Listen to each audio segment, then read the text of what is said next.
dari angin juga seperti itu. Nah, kenapa itu bisa terjadi? Karena yang pertama, biasanya di sini banyak nggak Bu yang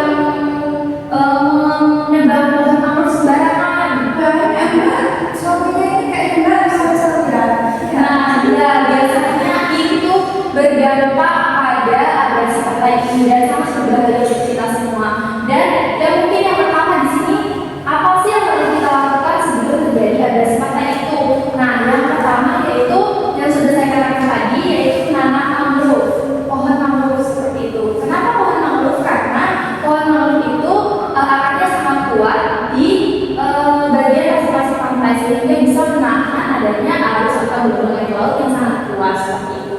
Kemudian yang kedua, jangan membuang sampah sembarangan. Kemudian yang ketiga juga dilarang menambang pasir secara sembarangan, karena dengan begitu sehingga pasir-pasir pantai itu kan menjadi berkurang dan jadinya tidak bisa menahan adanya arus ombak yang sangat deras sehingga bisa menyebabkan abrasi pantai dan bisa mencelakakan diri kita sendiri.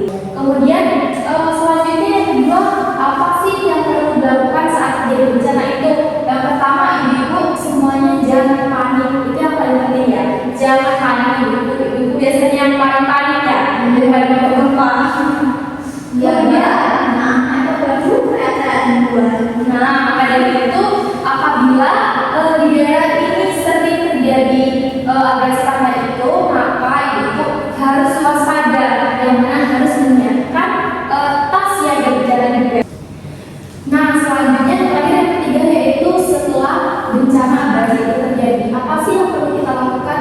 Nah, yang pertama yaitu menanam pohon mangrove kembali, yang seperti sudah saya katakan tadi, yang mana pohon mangrove ini akarnya itu bisa menahan arus air laut sehingga bisa mengurangi terjadinya abrasi pantai seperti itu. Kemudian yang kedua yaitu pembangunan sarana yang rusak dan juga pastinya melakukan pembersihan dari terjadinya bencana itu tadi. Maka dari itu ibu-ibu semua di sini diharapkan untuk menerapkan dalam kehidupan sehari-hari seperti tidak membuang sampah sembarangan, kemudian tidak membangun pembangunan rumah di garis pantai, dan juga tidak menebang pohon mangrove secara sembarangan. Baik ibu-ibu, di sini setelah yang sudah saya sampaikan tadi, apakah ibu-ibu ini ada yang masih belum paham atau ada yang ingin ditanyakan nih? Sudah jelas. Nah, jadi sekarang saya bertanya kepada ibu-ibu sekalian di sini, apakah ibu-ibu benar-benar paham di sini atau tidak? Nah, di sini saya ingin bertanya kepada ibu-ibu semuanya, apa yang harus dilakukan agar abrasi itu tidak terjadi? Siapa yang tahu nih? Menanam pohon ya. Pohon apa ibu? Mangrove. Oh ya, benar sekali. Kemudian ada lagi tadi itu tidak membuang sampah. Benar sekali. Berarti itu saja. Mangrove itu asalnya Ya, benar sekali ibu. Berarti ibu-ibu di sini mendengarkan semua yang sudah saya sampaikan. Nah, di sini saya punya jargon ibu-ibu. Di sini kalau saya bilang waspada abrasi pantai, nanti ibu-ibu bilang lindungi pantai, lindungi masa depan kita seperti itu. Lindungi pantai, lindungi masa depan kita seperti itu. Oke? Ya Bu. Waspada abrasi pantai, lindungi pantai, lindungi masa depan kita. Oke, baik, terima kasih ibu semuanya.